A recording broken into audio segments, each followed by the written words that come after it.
Vale, pues ahora es un poco, digamos, sobre el proceso desde que tú haces una pieza hasta que la imprimes. En sí tú te haces la pieza en cualquier software de modelado 3D y haces como una especie de sólido o el volumen con la forma de lo que quieres. Sin embargo, la máquina lo único que entiende es de movimiento de los motores. Es decir, mueve tal motor que es tal eje a tal sitio, mueve tal motor que lo que va a hacer es echar plástico, pero en sí no entiende más. El tema está en que, claro, entre un sitio y otro, que es de donde habéis preguntado de dónde sale, cómo hace el dibujo y demás, pues es un programa que se llama Slicer. Eso se dedica a coger una pieza, un volumen, no sé si puedo decir alguna, o esto no estoy diciendo de dónde me gusta esto. Bueno, os voy a enseñar algún modelo, pero en sí es cualquier cosa que diseñe en 3D puede ser como la forma exterior, como la habéis diseñado con vuestra medida y demás. Estos softwares se encargan de analizar ese modelo,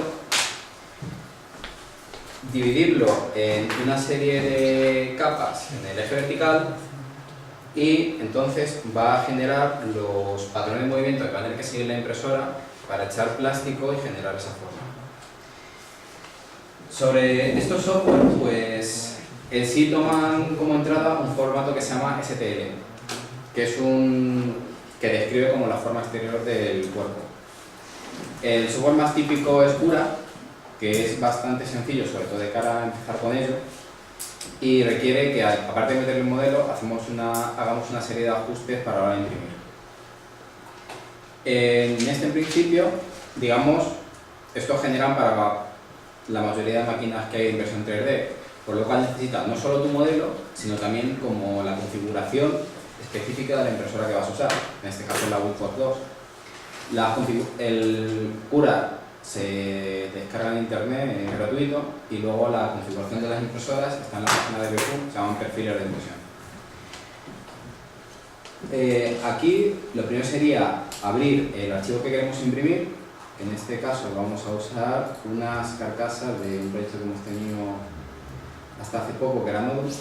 De hecho, si lo queréis ver, por ejemplo, esto sería una terminada ya con todo lo que lleva dentro y demás. Y aquí tendríamos, una vez generado por nuestro software de modelado 3D, los archivos STL que contienen como la forma exterior del sujeto. De la carcasa. Esto carga el modelo, puedes colocarle en la base, pues, digamos, lo que está aquí pintado es la base de dentro, porque si tenemos varias piezas que podemos imprimir a la vez, puedes colocarlas y distribuirlas espacialmente. Lo principal es lo que os he comentado, ajustar en qué se va a imprimir. En el caso de Cura, aquí tenemos las opciones para añadir una impresora, traer unos perfiles internos y luego también pueden bajar, como os he dicho, de la página de Beppu.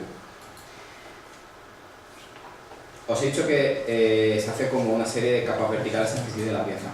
Ese es el parámetro fundamental que define el tiempo que va a tardar la impresora en hacerlo, porque típicamente puede ir entre 0,02, que es el mínimo de la impresora, hasta 0,3 milímetros. El 0,02 viene de que es la máxima resolución que tiene para mover la base en el eje vertical. Si os acordáis, ese era también los pasos que iban a ajustar el offset, porque es lo mínimo que puede mover en vertical. Normalmente este grosor de capa depende. Si es una pieza rápida que no tiene mucho detalle, pues sueles poner 0,2 o 0,3 para que tarde poco en hacerse, pero si tuvieses algo con muchos detalles o que quieres ser muy preciso, pues ya ahí sí que vas bajando ese número, a lo mejor hasta 0,1, para que salga con más definición. Eso sí, el tiempo de impresión es proporcional al número de veces que tenga que hacer cada capa, por lo cual ahí no se suele variar mucho salvo que sea imprescindible. Ahora, ajustar el perfil, elegimos la impresora y vienen como unos ajustes del material. Nosotros usamos PLA, pero luego, como ha comentado Rami, hay materiales más exóticos que son de nylon, hay materiales flexibles, etc. Eso habría que configurar porque tienen distintos parámetros tanto de temperatura como otros matices de cómo se mueve. Luego hay predefinidos baja calidad, normal y alta. En sí, es decir, estos son los perfiles que vienen con Cura y es mejor utilizar los últimos que haya creado de Cura, con lo cual aquí podemos importarlos y los tenemos aquí bajados para Cura y digamos aquí estarían para material flexible, para el bronce que habéis visto por ahí y alguno que tiene como efecto madera. En sí vamos a importar aquí el de media calidad, de PLA. Entonces ya una vez le tenemos aquí podríamos elegirle y por defecto sale aquí, tiene 0,2 de altura de capa. Aquí tenemos como dos opciones de ajustes básicos y ajustes avanzados. En los básicos, si os fijáis, el infill es el patrón que hay dentro de la pieza para rellenarla, el que habéis visto aquí. Esto normalmente aquí se ajusta la densidad entre el caballo vacío, que solo se puede en piezas en las que aquello no se pega para adentro luego al taparlo, ligero, más denso o si fuese una pieza muy pequeña que tiene que resistir, pues se podría hacer sólido.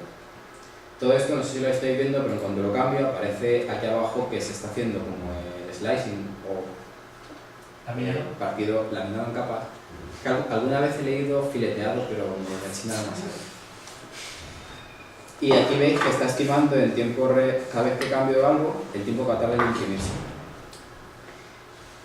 Luego también activar los soportes es para las cosas que estén voladizos, para que genere un soporte que luego se pueda retirar y para que salgan mejor que la pieza que habéis visto que no los tenía cosas en vertical y claro, pues se caía. Si la activamos va a tardar un poquito más en imprimir, creo que no lo va a mostrar, pero aquí en Cura también tenemos una vista que es de capas. Si vamos a vista de capas nos aparece aquí un slider y podemos ir viendo cómo va a ir creando la pieza. Aquí abajo empieza con las primeras capas y si os fijáis aquí está creando unos soportes para que luego lo que va a ir encima se apoye en ellos. ¿Veis? Incluso esto también se pueden crear para partes internas, como podría ser estos dos agujeros que hay en los laterales, que luego se llenan hasta arriba. Si los desactivamos, pues no los crea.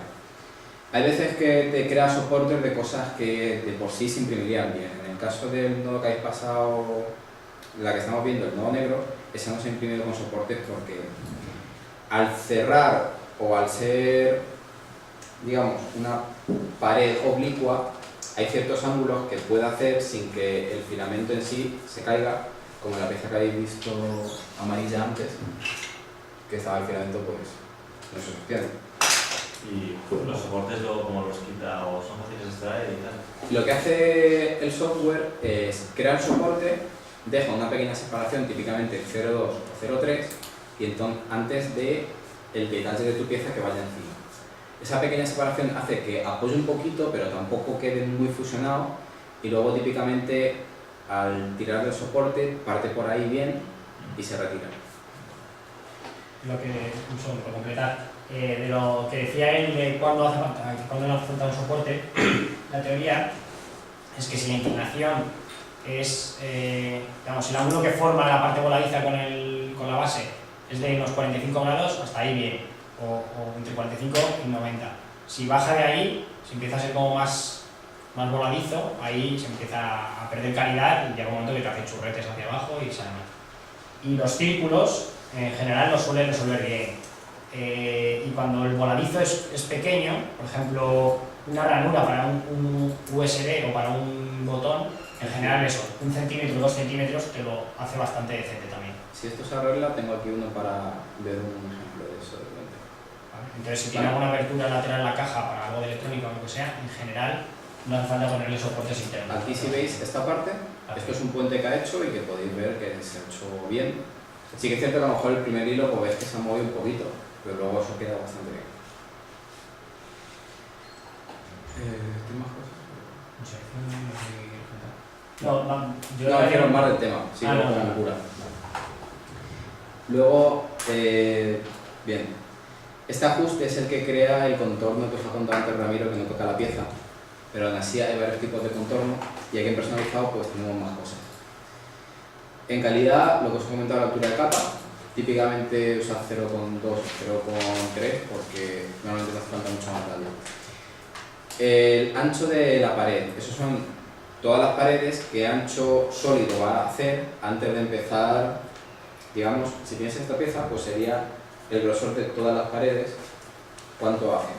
Tiene que ser un múltiplo de 0,4 porque 0,4 es el grosor del chorrito de plástico que echa. También se suele poder ajustar el grosor de la pared de abajo y de arriba. Y aquí, por ejemplo, en Infill podemos ajustar de forma manual cómo de tupido va a ser la cuadrícula que hace para rellenarlo. Aquí, y esto es fundamental, en material se ajusta la temperatura, siempre 220, porque cuando carguéis el perfil de BQ en el perfil ha metido 205, pero luego incluso todos sus plásticos son a 220 y todo el PLA que tenemos en el laboratorio es 220. Si lo dejáis a 205, se puede ajustar en lo que ha comentado Ramiro antes, y si hacéis la pieza a 205, probablemente salgan problemas de extrusión de vacíos. Lo que he comentado antes, visto desde arriba, básicamente es que el software, al tirar eso, con el parámetro que él decía, configuras cuántas líneas quieres que te tire en los lados de pared antes de empezar a hacer el relleno interior, ¿vale? Entonces, pues ahí hay que meterle al menos que haga 4 pasadas o así para que la pared quede bien y no sea quebradiza. Siguiendo los ajustes, velocidad.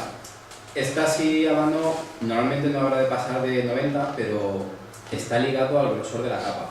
Si tienes una capa muy estrechita puede ser más rápido porque te da tiempo a derretir el plástico, pero si tienes una capa muy gruesa no puedes ir tan rápido porque es mucho volumen de plástico saliendo del extrusor de forma continua. Este ajuste es mejor típicamente tomarle a partir del perfil, aunque luego vosotros ya toqueteis más cosas, pero sí que el valor venga de ahí. Aquí tenéis esto, dejarlo siempre encendido, que son los ventiladores mientras se extruye. Los soportes son los que os he enseñado antes. También debería haber por un lado, pues no sé exactamente dónde está porque esta versión de curas ya no la he usado mucho, pero normalmente puedo ajustar en que solo haga soportes desde la base de cristal a la pieza, pero no los haga en partes internas, como por ejemplo de nuevo este cubo que tenemos. Y por último, la adhesión que llamo aquí, voy a ponerlo en modo de dibujo para que se va a ver mejor, es cómo va a generar el contorno alrededor. Curatin Bug, que antes estaba, os enseño al principio, el contorno que no toca la pieza, pero cuando cambias ajustes avanzados pues se pone, no entiendo por qué. ¿Veis el contorno en azul? Hay otros, por ejemplo, si tienes una pieza muy chiquitita, con una base muy chiquitita que va a elevarse mucho, eso es fácil que se caiga. Por lo cual lo que se hace es como que se le pega una lámina de plástico a la base y luego pues la cortas. Que eso es lo que se me ha puesto sin deber, es el brim. Aquí puedes ajustar cuál va a ser el ancho de esa capita y vais a ver de nuevo, tal y como estaba antes, que se crea como una capa azul alrededor y esa luego se cortaría. Esto es útil más para piezas pequeñas. Para grandes no hace falta, si así también, porque ya con la base se nos sujeta de forma adecuada. Lo último ya de, creo que comentar de cura, es que aquí podéis tanto escalar las piezas si os hicieran falta, como rodarlas. Normalmente una parte fundamental a la hora de imprimir las piezas es elegir en qué cara vais a apoyar. Esto está bastante bien tenerlo en cuenta cuando diseñáis la pieza, de saber cómo va a crecer, porque claro, por temas de gravedad, pues aquello, si tienes puentes no lo vas a poder hacer, por lo cual eliges una cara de la que la pieza pueda crecer sin demasiados problemas. En este caso, y si veis el nodo, pues era más adecuada esta cara para que estas partes, aunque están un poco emboladizas, y de hecho te las marca y todo, más o menos se crean de forma adecuada. Y el resto de elementos, por ejemplo, si lo hubiésemos impreso, si lo hubiésemos impreso apoyado sobre esta cara, pues todo este techo habría quedado hecho soportes y no hubiese sido realizable. Ya como algún detalle. Cura es básico, pero se pueden hacer muchas más cosas en la parte del slicer. Hay software más avanzado. No voy a enseñar a utilizarle exhaustivamente, ya que tener más opciones es un problema, porque si no sabes qué hace cada una es más fácil liarla. En sí, Slicer es uno bastante más avanzado, también libre, y por ejemplo tiene más funciones de visualización. Por ejemplo, esto es un dibujo de todos los caminos que haría con el extrusor de plástico. Podemos ver, por ejemplo, si una pared va a hacer con una línea o con dos, cómo va a llenar las partes superiores, o por ejemplo si lo partimos, pues vemos cómo ha ido pintando un relleno de una pared. Y creo que ya no tengo mucho más. También permiten cosas que pueden ser interesantes, como variar el espesor de la capa en función de la altura de la pieza. Esto es útil si, por ejemplo, tenemos esta fase bastante vertical. A lo mejor cuando empieza a salir esta parte lateral, nos interesa que las capas sean más estrechitas para que queden mejor definidas. Pues, por ejemplo, podríamos cambiar esos parámetros según la altura, y con slices más avanzados se puede ajustar. También suelen permitir toquetear más, por ejemplo, de qué forma va a hacer el relleno. En este caso podríamos cambiarlo por lo de las abejas. ¿Vale? Vale. Sí, en ese estado. Si lo damos a regenerar, pues veremos que aquí, ¿veis? Ha hecho forma de panal, que dependiendo a lo mejor si es una pieza que tenga que resistir, pues lo puedes ajustar para que donde cargue, pues eso, una mejor resistencia que la cuadrícula. Que digamos, si tienes una pieza que va a ser comprimida, pues esto es algo varío, porque digamos, así aguanta porque está todo en vertical, pero si fuese a aplastar así, pues es más fácil que tenga menor resistencia. En principio esto es lo que os quería comentar de la parte de slicer. En cualquier caso, a la hora de imprimir hay muchos detallitos tontos que te pueden dar problemas. Si tenéis problemas con alguna pieza, comentárnoslo a Rami o a mí y os comentamos si sabemos de qué forma resolverlo. Y en principio eso es todo. No sé. ¿Cómo? Ah, bien, vale. Perdón, se me ha olvidado la parte de si generar archivos. Creo que lo vamos a hacer. Bueno, pillo la tarjeta. No la vamos a lanzar porque aunque no va a tardar mucho, pues tampoco. Bien. Una vez tienes la pieza, ya la has configurado y demás, ya has visto qué tiempo va a tardar, cuánto filamento va a utilizar, el peso que va a tener y demás. Hay que guardar el G-code. Esto lo tienes que hacer con la tarjeta que la cogéis de la impresora y la metéis con un lector o si vuestro portátil tienes. Y entonces, el cura, por ejemplo, coge directamente que has metido una tarjeta y puedes guardarlo de forma directa. Lo guarda, te va a decir qué archivo lo ha utilizado. G-code es el formato que os he comentado que entiende la impresora, que son simplemente movimientos primitivos de los motores que tiene y de cómo extruir plástico. Y por lo cual, es decir, la parte de slicer convierte el STL que ajena a vuestro software de modelado en el G-code. Una vez lo tenéis, lo extraéis y ya simplemente ponerlo en la impresora y lo cargáis con el menú como os he enseñado ahora mismo. En el cura, ¿puedes modificar un poco el STL para hacer pequeños ajustes? ¿O el STL...? No. Escalar. Lo único que puedes es escalar. Puedes escalar, incluso de forma no uniforme, pero no puedes cambiar, digamos, la geometría de la pieza. Típicamente hay páginas, por ejemplo, Thingiverse, no sé si son algunos, que son de, bueno, la gente ahí sube modelos que ha hecho y ahí el archivo que ponen para poderse bajar es el STL, y digamos ya está hecho. Si quisiera modificarlo, tiene que ser un software de modelado. Esto solo se encarga de realizar pequeños ajustes de escala y partirlo en capas para que la impresora pueda fabricarlo. Y para el diseño, para el modelado, ¿qué programa usáis? Ahí, a ver, hay un montón de programas y casi la mayoría de los programas modernos vienen para exportar el STL porque todo el mundo hace teoría. Hay programas más fáciles y hay programas más completos. Programas más fáciles, SketchUp quizás es el más conocido. pero a la hora de hacer algo complicado se complica y no es fiable nada. Yo he tirado mucho tiempo peleándome más con fallos tontos que tiene SketchUp más que haciendo las piezas. Programas a lo mejor un pelín más complicados de aprender, pero mucho más potentes, SolidWorks. La mayoría de los que imprimimos en el lado para hacer las piezas. ¿Cómo? SolidWorks. Ah, vale. Tiene un pelín más de curva de aprendizaje, pero una vez lo tienes, la potencia que te da para, no es solo para hacer piezas, sino para coger varias piezas y verlas de forma simultánea, a ver si encajan y demás, es la hostia. Incluso no lo puedes usar porque los PDFs te no los cargo aquí, pero por ejemplo puedes cogerte con el Altium, exportarte el modelo 3D de la placa, el que tú ves si das a la vista 3D, puedes cargarle en SolidWorks, meterle en tu carcasa y ver si aquello cabe y si hay unas separaciones mínimas entre las partes. Si no, los hay libres, está FreeCAD también. Y el Inventor, es que yo uso el Inventor. pero- El Inventor tiene licencia de estudiante. Sí. Sí, ese creo que también tiene bastantes cosas en imprimir 3D. Bien. El Blender no... ¿Eh? Blender no... Blender yo creo, vamos, por lo que tengo entendido es más como de diseño 3D, pero como para imágenes, ¿no? Como Pero creo que ha añadido un plugin o algo así para 3D. Claro, a lo mejor ha aprovechado que la gente, para que la gente que lo utilice pueda, no sé.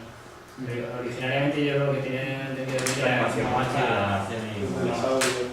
La imagen. Un poco más. Luego un tema bastante peliagudo que suele costar es muchas veces las piezas que utilizamos o que diseñamos o demás no son piezas per se, deben contener una cierta electrónica o encajan varias piezas entre sí o cosas así. Entonces ahí aparece el problema de las tolerancias y de todo esto que, aunque JMatic hizo un artículo en la web del Labo que podéis acceder ahí a través del buscador, realmente pues eso viene muy determinado por la experiencia y por el ensayo y error. Al final es posible, digamos, conseguir muy buenos resultados de cosas que encajan perfectamente y demás, pero probablemente lo que os encaje perfectamente en SolidWorks a lo mejor haya que tocarle un poco para que a la hora de imprimirlo eso encaje de la misma manera. Es decir, en general, tú si haces un agujero en una pieza de 3 milímetros y coges otra pieza que tiene un saliente de 3, eso no encaja ni de coño. En sí, si tú quieres luego que, por ejemplo, una carcasa que tiene así salientes y demás encaje, pues a lo mejor típicamente le metes 1 milímetro más. Prefiero, si haces un hueco de 4, lo que encaje ahí va a ser de 3. ¿Por qué? Porque tú haces el modelo con unas dimensiones, pero luego se imprimen otras. Esto sobre todo es muy patente en agujeros redondos, pero en sí el plástico como que se expande un poquito. Aparte de que el efecto de que el paso que hace Cura o cualquier otro software slicer no siempre tiene en cuenta cómo luego eso le va a pasar al plástico de que fundamentalmente se expande un poquito más. Por lo cual hay que tener eso siempre en mente. Si tienen que encajar cosas. Además de que, por ejemplo, si tenéis una placa que mide 6 de ancho, pues a lo mejor el hueco pues, hay que hacerle de 6,1 centímetros. Otro detalle también es que normalmente queréis que las cajas cierren. Hay distintas técnicas. Una técnica son las típicas pestañas de muchos casos que se fabrican de llevar. Esto en la impresora 3D no ha salido bien. Por lo menos a veces lo he intentado. Que son, por ejemplo, las que habéis visto en esta pieza que están en ambos lados. Porque como luego varía bastante el tamaño que acaba imprimiéndose, o bien te haces un montón de pruebas para encontrar los tamaños buenos, o aquello es un poco, o bien está muy duro en intentar meterlo, romper la pestaña, o bien a la mínima se rasca un poquito y se queda suelto. Y lo típico para cerrarlo son tornillos. Tornillos tenemos bastantes de métricas pequeñas en el puesto hard. Y de cara a engancharlos en el plástico, si hacéis un agujero en el plástico y engancháis el tornillo, eso rápidamente se lima y se queda suelto.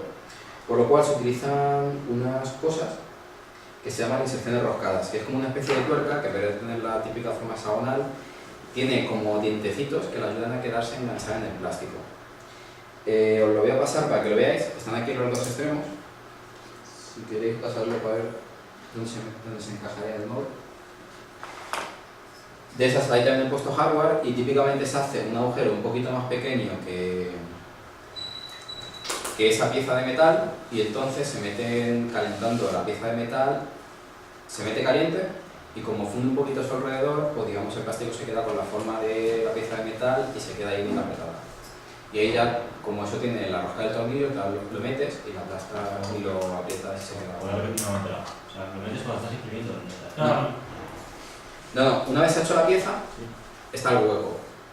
El hueco en sí le tienes que hacer un poco más grande que la pieza de metal, porque cuando se imprime se queda un poco más pequeño que la pieza de metal, que es lo que quieres, y entonces se calienta esa pieza de metal, se mete sobre el hueco, va a derretir el plástico a su paso para que se quede con la forma de la pieza de metal, y entonces se queda bastante bien metido. Creo que es mejor si Rami está dibujando porque dicho se jodido. Aún así, a la hora de colocarlas, comentármelo y os lo enseño alguna vez porque la primera sí que hace falta un poquito más de, digamos, tener cogida la mano. Bueno, más o menos. Siendo esto un tornillo, digamos, la inserción roscada por dentro es como de la medida del tornillo, por lo tanto lo puedes roscar y buscar, y por fuera tiene como estrías o algo así, de modo que esto se utiliza mucho en madera y demás, tú lo metes en la madera y entra en un sentido, pero en otro sentido no sale fácilmente. O sea, de hecho, al apretar el tornillo a veces como que tira para atrás y se encaja mejor. Entonces, sobre una superficie de plástico que tenga un agujero que sea un poco más pequeño que esta inserción, lo que hacemos es poner un tornillo, le metes la inserción sin que el tornillo salga por aquí debajo, con unas pinzas cogemos esto para no quemarnos, lo pones encima y con el soldador y una pelotita de estaño tocas aquí. Entonces, eso empiezas a apretarlo con el agujero y en cuanto veas que llega un momento que esto se calienta todo a cierta temperatura, que ya lo puedes, quitas el soldador y lo puedes empujar y se va metiendo. Entonces ahí lo metes hasta que se quede como a este nivel el plástico y te aseguras de que se seque, o sea, y esperas un poco a que se seque para que no se te incline ni haga ninguna cosa rara que se enfría. Y una vez que está enfriado, pues la inserción estaría, si hacemos una sección de la pieza, estaría dentro del plástico, pero justo por donde hace rosca el tornillo es metal. Entonces eso no se lima y digamos, te permite atornillar y desatornillar todas las veces que quieras sin problema. Es lo que veis que está ahí. Estos lentecitos ya se encargan de dejarlo dentro. Estos se utilizan bastante en carcasas hechas, bien, me refiero, portátiles y cosas así, utilizan este tipo de inserciones para fijar el otro extremo de los tornillos. Pues claro, sobre el plástico, pues a lo mejor metes el tornillo una vez, pegas un tirón, sale limado, ya no se engancha y es un problema. De hecho, a veces las inserciones también pueden fallar. O sea, puede suceder que, yo que sé, que al meterlo el agujero fuese muy grande o algo así, entonces los dientes no se encajan bien con el plástico y si luego haces fuerza con el destornillador, un poco más de fuerza de lo normal, te acabas pasando, digamos, acabas llevándote la Pero en general, nuestra experiencia es que es bastante mejor que cualquier otra solución. De hecho, es la que utilizamos para todo. Y poco más. Yo creo que con esto el objetivo quedaría cumplido. Creo que estáis todos ahora en disposición de, partiendo de un diseño que está hecho, que no era el objetivo de este curso, meterlo en un software de laminación y generar un G-code que podáis imprimir aquí. Luego, evidentemente, pues la experiencia os terminará ya de dar el toque maestro a vuestras piezas, pero bueno, eso, que perdáis el miedo a las impresoras y que desde ya empecéis a imprimir. Ya esto, como un comentario de política del Labo, el Labo en principio tiene filamento, pero el filamento que tenemos es para proyectos o PCCs o cosas así, entonces para piezas ya de uso más personal y tal, lo suyo, a ver, si queréis hacer imprimir un muñequito chiquitito o un llavero o algo así, pues no habría mucho problema porque no es mucho plástico, pero si ya tenéis la intención de hacer algo para uso personal que sea de otras dimensiones, no hay problema en que utilicéis la impresora, pero el filamento pues tendría que ser propio. De hecho, hay un drive que mandaremos, un Excel, en el que cuando imprimimos piezas del Labo pones cuántas imprimes y un poco la longitud de plástico, la cantidad de plástico que utilice que va a ser la impresión y cuántas haces de esas y demás, un poco para tener un control del material y eso. De todas formas, el PLA no es caro y los venden en formato, digamos, de ese estilo, que son como de kilo, y ahora me parece que ya están vendiendo rollos de 300 gramos y de cosas así. Entonces, bueno, pues, que tampoco penséis que es algo inaccesible. ¿Y de qué experiencia hablamos? ¿Orden de magnitud? Pues yo te sé decir el de kilo, que está en torno a los 20 euros, 20-25 el kilo. 20-25 el kilo.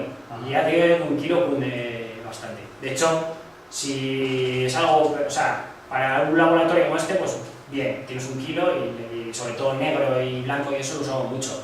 Ahora, si son colores raros y demás, un kilo suele ser mucho, porque además el PLA, una vez abierto, después de cierto tiempo se empieza a deteriorar, pierde un poco de calidad. De hecho, sí, lo ideal es que no se ponga al sol y que se tenga cierto cuidado con el material. Sobre todo el problema es que absorbe agua y eso lo degrada un poco químicamente y hace que luego pues sea como más quebradizo. Eso sí.